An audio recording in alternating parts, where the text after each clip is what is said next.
1029 Hot Tomato. I kissed a car and I want it. Well, we finally have a winner for Grand Motors Toyota Kiss the Car Challenge. Chris, you've been here since 6 a.m. this morning. It's now 7 p.m. at night.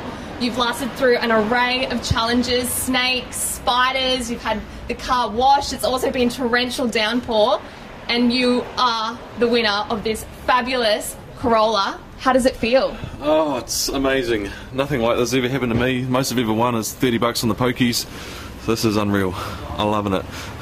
How tough was it out there? Oh, it was real tough. Tough on the legs. After about 7 hours, it sort of almost thought about giving it up, but I kept going. Well, luckily you did. There were some pretty good incentives offered. Yeah, they were okay, but $2,000 compared to a chance of a car, I think I'll take the car. And how are you going to celebrate? Probably have a sleep and a couple of beers tonight. Not in that order. Anything you want to say to Grand Motors Toyota? Oh, thank you so much, Grand Motors. Thank you to Hot Tomato as well. It's been an amazing day. Never forget it.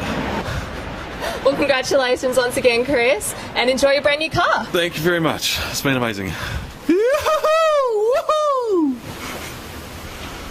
1029 Hot Tomato.